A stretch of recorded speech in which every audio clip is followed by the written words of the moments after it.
Trazemos agora informações importantes para o agricultor brasileiro em relação a fatores ligados à distribuição de insumos, acesso pelo agricultor, também fatores como o barter e como pensar essa safra 2023-2024.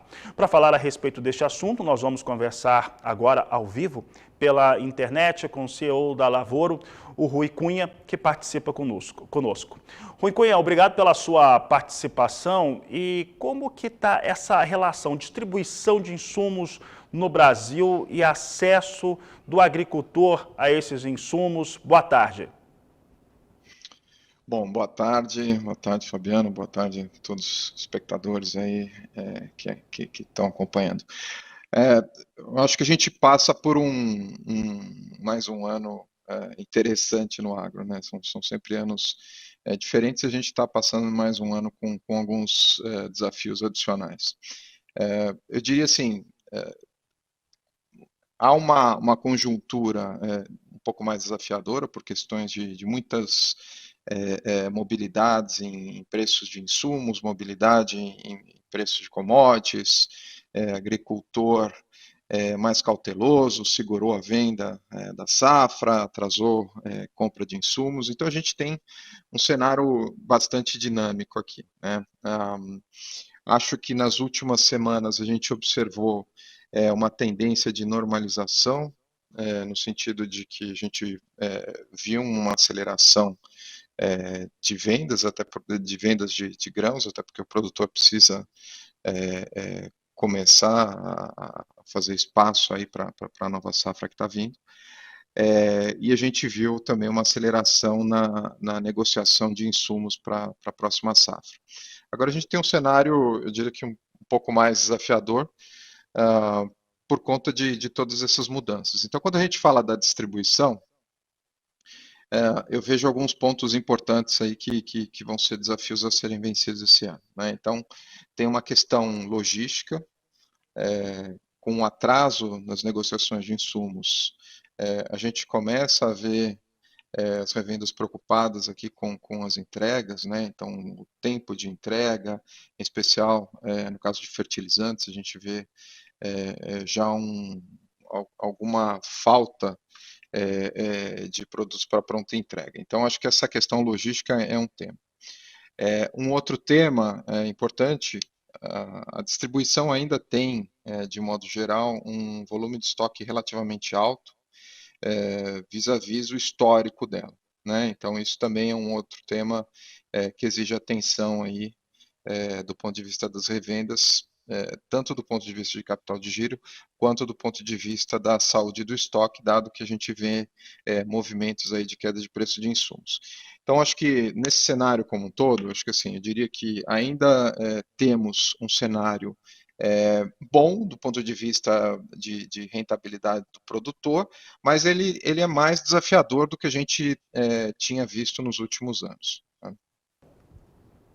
Muito bem, Rui. E aí, dentro desse contexto, os acessos a esses insumos, né, que inclusive ficaram mais acessíveis, isso é um fator importante, mas ao mesmo passo que outros elementos da cadeia produtiva, principalmente da negociação dos agricultores, mostram um cenário, como você posicionou, desafiador para esse produtor.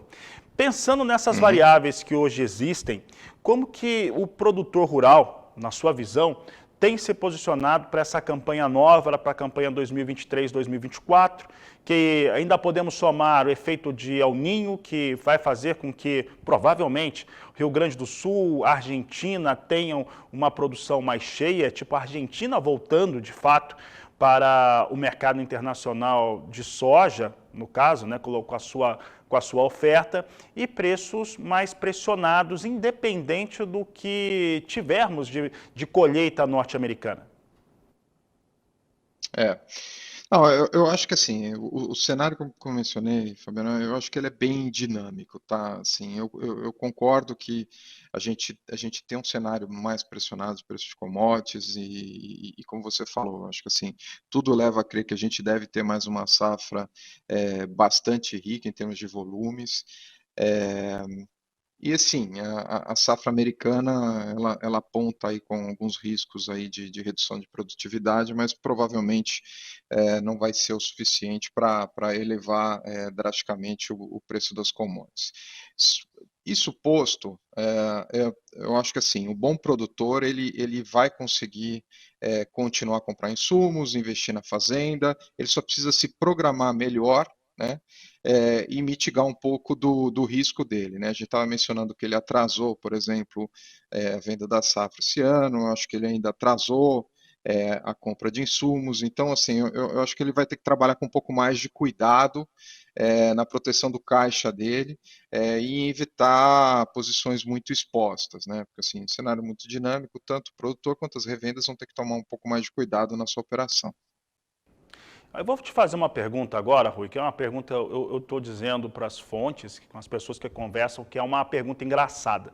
Mas é o seguinte, em relação ao barter, porque o barter, desde o começo do ano, ele começou a se mostrar de uma forma mais interessante do que nós vimos nas duas últimas campanhas para o agricultor. Então, tivemos momentos muito bons para o produtor que estava pensando neste cenário, com um preço mais pressionado para a soja, o milho perdendo valor no mercado interno. Então, o barter se apresentou como uma grande solução.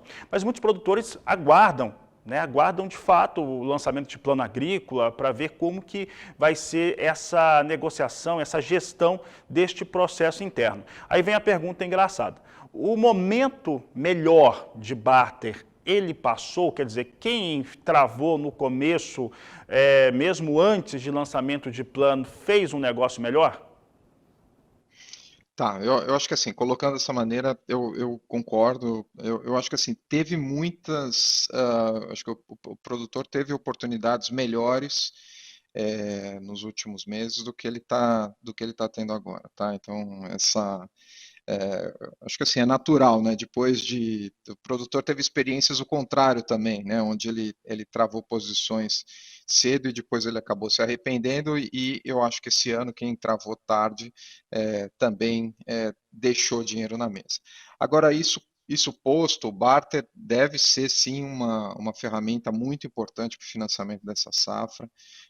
Eu acho que a gente deve ver ainda assim um volume importante de barter a ser feito, e independente de qualquer coisa, assim, o barter vai ser importante como uma ferramenta de travar os custos do produtor e evitar uma exposição a um cenário, como eu falei, bastante dinâmico, né? Então, acho que a gente tem que pensar um pouco do ponto de vista de segurança, né, da gestão de custeio dele. Eu ainda acho que o barter é uma ferramenta que vai fazer muito sentido esse ano. Tá certo, Rui Cunha, eu agradeço a sua participação aqui conosco. Um grande abraço a você e uma ótima tarde. Obrigado, um grande abraço para vocês.